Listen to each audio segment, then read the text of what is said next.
TV పరిచర్యకు అర్హులు కాదని చెప్పి అంటున్నారు. లిస్టులో మీ పేరే ఫస్ట్ ఉంది. ఎందుకు లిస్టులో నా పేరు ఫస్ట్ ఉందో తెలియదు, ఎవరిచ్చారో తెలియదు. నా దగ్గర డబ్బులు లేవండి నేను టీవీలో వాక్య పరిచర్య చేయడానికి అని చెప్పంటే అతను అన్నాడు, పని చేయండి, మీరు ముందు వాక్యాన్ని సిద్ధం చేయండి, ఒక టేప్ రెడీ చేయండి, మాకు పంపించండి. ఒకవేళ ఆ సందేశం ప్రజలు ఇష్టపడుతున్నట్లయితే ఆ తర్వాత చూద్దామని చెప్పి అన్నాడు. కష్టపడి ఒక టేప్ తయారు చేసి వాళ్ళకి పంపించడం జరిగింది. చాలామంది ఆ వర్తమానాన్ని విని చాలా సంతోషించారు. రెస్పాన్స్ బాగుంది. వాళ్ళు అడిగారు 4,000 రూపాయలు చెల్లించాలి ఒక ప్రోగ్రామ్కి అని చెప్పి అన్నారు. 4 ప్రోగ్రామ్స్ నెలకు 4 పంపిస్తే 16,000 రూపాయలు కావాలి, నా దగ్గర లేవు. సో నేను చెప్పాను, నా దగ్గర 16,000 రూపాయలు లేవు కాబట్టి నేను మీకు పంపించలేను, కాబట్టి నేను ఆ టీవీ ప్రోగ్రాం ఆపేస్తున్నాను అని చెప్పన్నాను.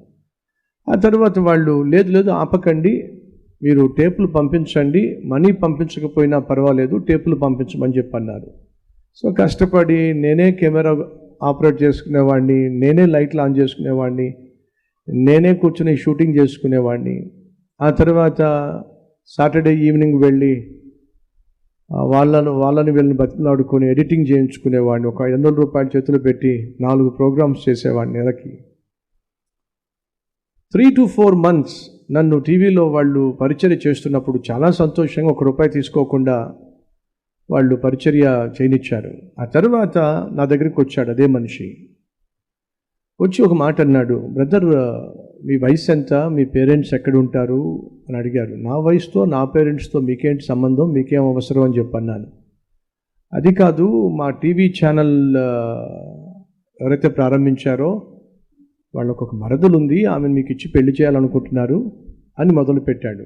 అప్పుడు నేను చెప్పాను, నాయన నాకు పెళ్ళైపోయింది, 2 కుమారులు కూడా ఉన్నారు అని చెప్పి నేను నవ్వుతూ చెప్పాను.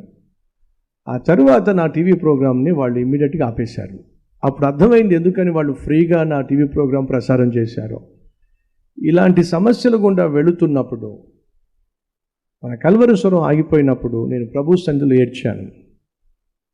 ప్రభువా, గుండె నిండా వాక్యం పెట్టావు, గ్రామాలకు వెళ్ళి వాక్యం చెప్పే కృపనిచ్చావు, ఇప్పుడు గృహాల్లోనూ గుడిసెల్లోనూ నీ వాక్యాన్ని అందించి మహాధన్యతనిచ్చావు, కానీ సడన్గా ఆపేశావు. ఒక నలుగురు నా వెనక ఉన్నట్లయితే, ఆ నలుగురు 4,000 రూపాయలు ఇచ్చినట్లయితే లక్షల మందికి సువార్తను అందించగలం, కానీ ఆ నలుగురు లేకుండా అయిపోయారు. టీవీ కార్యక్రమం ఆగిపోయిందని చెప్పి నేను ఏడుస్తున్న సమయంలో, కన్నీళ్లు కారుస్తున్న సమయంలో దేవుడు నాతో మాట్లాడాడు.